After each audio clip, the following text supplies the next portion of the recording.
So we had two different sites. We had one site that was close by the Adair Monument, and we were digging out kind of we call it the Great Circle, and it's kind of to help preserve the monument, but also kind of to learn what type of pottery had been washed down into that area. So that was one of the projects.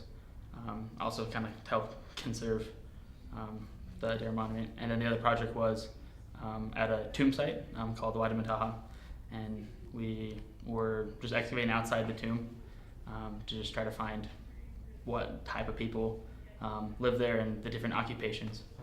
So both of them were a really fun experience to work on for the 2 weeks we each had. So we would excavate the pottery, and as we're digging, we'd look at different pieces of pottery and kind of make some classifications right there in our heads while we're looking at it, and then we take it back and wash it and look at it a little bit more, document it, and kind of decide what we're looking at, what its significance is, and if there was certain special pieces, we would draw them, which is something that I'm working on now as a research assistant. So that was important for me.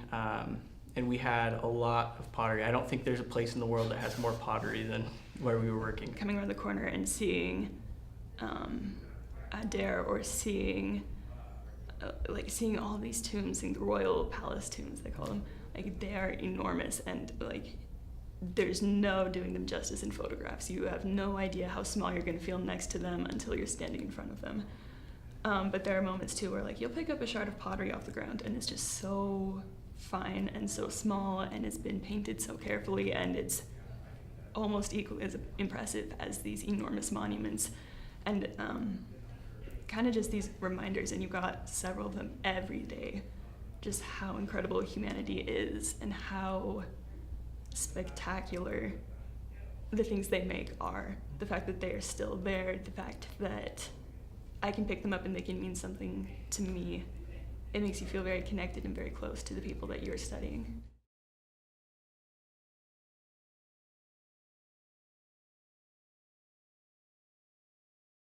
So these pieces are specifically pieces I helped to excavate in the eastern cistern up on the Adair Monument.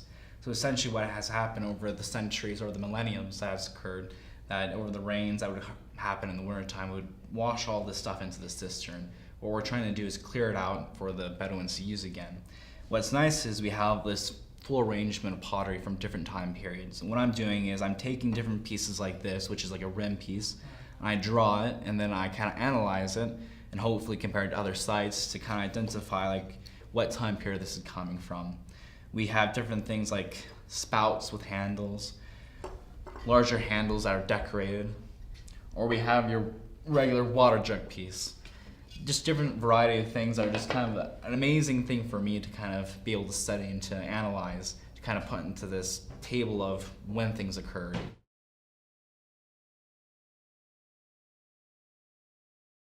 So many highlights. It's hard to choose one.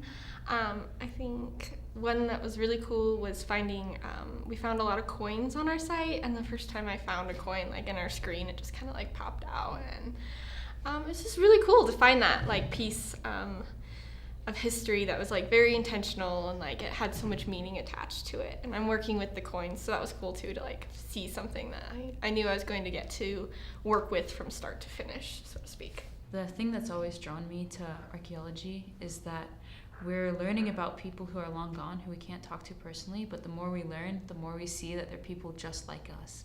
That all the differences we see are pretty superficial, but there are people who think and act and believe many of the same things I think and do.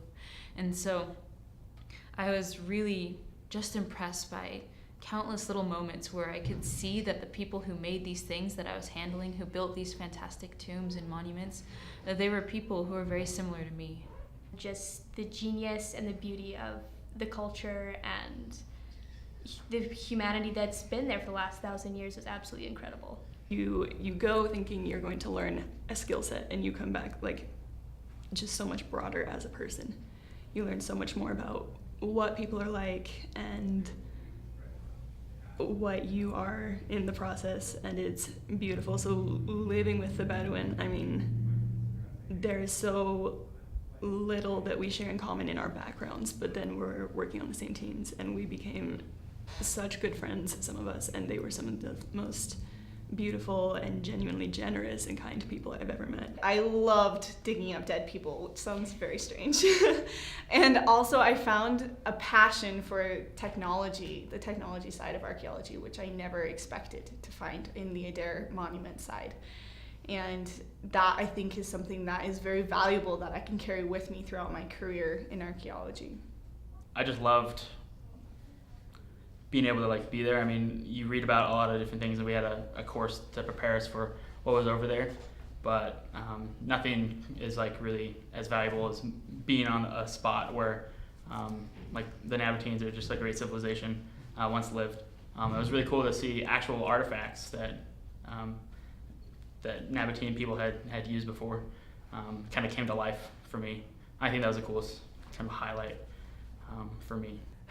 I would just say that most thing that was most impactful to me was just being in Jordan with the Bedouin tribes that we were with, and being able to go to certain sites with those people and with our professors and kind of learn more of the history of these places, both culturally, what it meant for us as Christians, or for them as they were Muslims. And so kind of just blending of faiths and blending of our cultures, kind of having that moments together was kind of a huge thing for me. For me, just learning to work with people and to just love the people I worked with, and to really get a background in research and how to research and understand what we're looking at, and just the amazing expertise that everyone, all the leaders and professors had. It was a very, very good experience, and I was very glad that I got that hands-on work outside. Getting to excavate a burial was really fantastic. If I had to pick a highlight, it would be the day that we found a person in this tomb that we were excavating, and just being able to work with that from start to finish, removing that body and all of the grave goods that went along with it, and spreading them out on our table, and getting to examine these bones was really fantastic. There's a lot of history there, and you can just feel it when you go there. And the people, especially in Jordan, were extremely nice, and they just had this simplicity about them that you don't find most places, and I really enjoyed that. We went around to a lot of different sites just to explore a little bit, which was fun. But there was this one point where I was up on top of this little mountain or hill, and was just looking out over the valley there, and you could just see different historical sites in the surrounding areas, and it was just incredible. And there was just, I don't know if it was like a revelation or whatever, but it was just an incredible feeling knowing that I was part of finding the past that was there, and understanding more about the people who once lived there and were living there right now.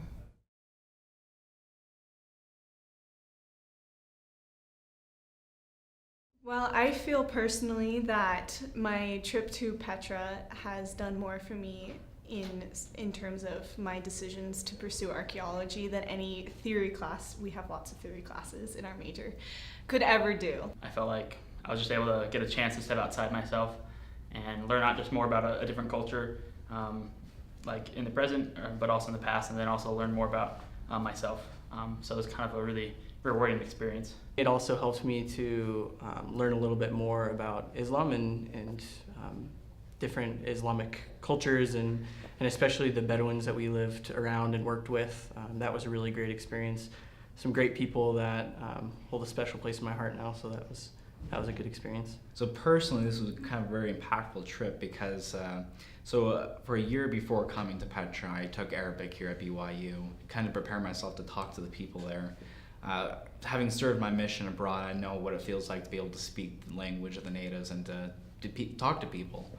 And so being able to actually speak and get to know the workers and the families we lived with and interacted with was kind of a huge deal for me. It was just something I could really kind of connect with and connect to.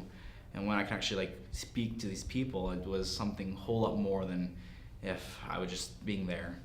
Academically, I think Petra is where I really solidified some plans for graduate school. I'd always wanted to go, but I was able to start really thinking about it seriously. And also the amount of preparation that we needed before the trip really impressed me, because we were lucky to work with professors who know a lot about pretty much everything. And it made me realize that when you're in the field, that isn't the time to be learning the things you should already know. You should put in all of this preparation and all of this work beforehand. Professionally, I think it confirmed I want to do something with agriculture and specifically water. Maybe also introducing low-tech water systems in the areas that are suffering with drought. But really, I have been I was waiting for this trip since like 2008, 2009. I decided that I wanted to go into archaeology when I was really, really little. So I started looking at BYU and their study abroad programs for archaeology, and I saw that this trip to Petra was going to be happening probably around the year 2017, and I was like, that's probably the year that I'm going to be going on that field school. So I've been waiting for it for a long time, and it was better than I could have imagined it to be. And on a more academic and professional level, I had been to other digs, been on other archaeological sites, but most of them have been here in the United States. And so it just kind of solidified for me that the regions that I want to study more are in the Middle East. I definitely loved it over there, and it was an incredible place, and I wish everybody could just go there. This year I was able to take a leadership role in a different dig in another part of the world, but I wouldn't have been able to do that without the experiences I had in Petra. There's such a different experience getting to go and be there where the people were, and to have that world come to life in a way that it doesn't out of a book. I want to go into museums, so it was really cool to be on the collecting side of collections and kind of see the process. It really helped me to understand. I'm used to seeing objects after they're in museums, and then you have all these labels and these tags. And it was cool to be on the other side of that and kind of see how that happened. And you get a better knowledge of like what those things mean, and it's just more intimate than working with the collections. So I mean, academically, that was huge. That was the first field dig that I'd really been on. That was like, I had never actually put a trowel into the dirt prior to going on this trip.